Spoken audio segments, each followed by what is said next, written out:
কোথায় আছে যুক্তরাষ্ট্রের বিমানবাহী রণতরী ইউএসএস আব্রাহাম লিঙ্কন? ইরানের ভয়ে কি পারস্য উপসাগর থেকে পালিয়েছে মার্কিন সেনারা? কারণ ইরানের নৌবাহিনীর দাবি পারস্য উপসাগর থেকে দূরে সরে গেছে মার্কিন ওই বিমানবাহী রণতরী।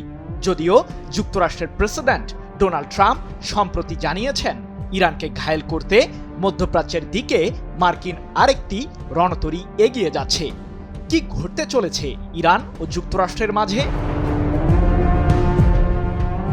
চলতি বছরের শুরু থেকেই ইরানের বিরুদ্ধে সামরিক হামলা চালানোর হুমকি দিয়ে আসছেন ডোনাল্ড ট্রাম্প।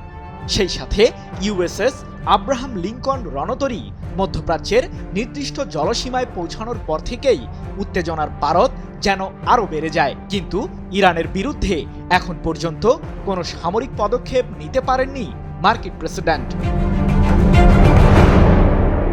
তবে রণতরীকে নিয়ে ট্রাম্প এত তর্জন গর্জন করলেও ইরানের নৌবাহিনী এবার জানালো পারস্য উপসাগর থেকে অন্যত্র সরে গেছে ইউএসএস আব্রাহাম লিঙ্কন। এ সম্পর্কে ইরানের নৌবাহিনীর কমান্ডার রিয়ার অ্যাডমিরাল শাহরাম ইরানি বলেছেন, আমাদের গুরুত্বপূর্ণ অর্থনৈতিক জলপথ পুরোপুরি নিরাপদ রয়েছে। পারস্য উপসাগরে যুক্তরাষ্ট্রের কোনো রণতরী প্রবেশই করেনি।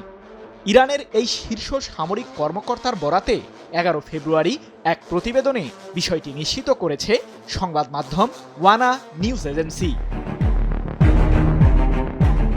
প্রশ্ন হলো, মার্কিন ওই বিমানবাহী রণতরী প্রসঙ্গে শাহরাম ইরানির দাবি আসলে কতটা সত্য? এ প্রশ্নের উত্তর খুঁজে পাওয়া গেছে তুরস্কের সংবাদ মাধ্যম আনাদলু এজেন্সির সাম্প্রতিক এক প্রতিবেদন থেকে।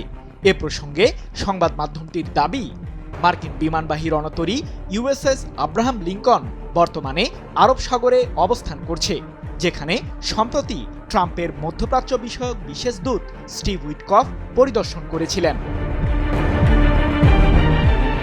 এদিকে মধ্যপ্রাচ্যের জলসীমায় মার্কিন বিমানবাহী রণতরীর প্রবেশকে ঘিরে সম্প্রতি ইরানও দিয়েছে কড়া জবাব। শাহেদ 129 মডেলের আত্মঘাতী একটি ড্রোন পাঠিয়ে ওই রণতরীর যাবতীয় তথ্য ইরানের সামরিক বাহিনী নিজেদের কাছে নিয়ে নেয়। যদিও সেই ড্রোনটিকে নিজেদের অস্তিত্বের জন্য হুমকি মনে করায় F-35C মডেলের যুদ্ধবিমান দিয়ে সেটিকে ভূপাতিত করার দাবি করেছে মার্কিন কেন্দ্রীয় কমান্ড। কি বুঝলেন ভাই? অনলি জেডাই চাই। আর যুক্তরাষ্ট্রের প্রেসিডেন্ট ট্রাম্পের হুমকির মুখেই খোররাম শাহর 4 মডেলের একটি ব্যালিস্টিক মিসাইলও উন্মোচন করেছে ইরানের সর্বোচ্চ প্রতিরক্ষা বাহিনী IRGC, যা 2000 কিলোমিটারের মাঝে থাকা শত্রুপক্ষের যে কোনো আস্তানা ধ্বংস করতে সক্ষম। ইরানের শীর্ষ সামরিক কর্মকর্তারা যুক্তরাষ্ট্রকে হুঁশিয়ার করে বারবার বলেছেন যে মধ্যপ্রাচ্যে থাকা মার্কিন সামরিক ঘাঁটিগুলো ইরানের মিসাইলের রেঞ্জেই রয়েছে। ইরানকে ঘিরে যুক্তরাষ্ট্রের একটি ভুল মার্কিনীদের জন্য ডেকে আনতে পারে মহাবিপদ, এমন হুঁশিয়ারিও দিয়েছে তেহরান। সৃজন মাহমুদ, নিউজ 24।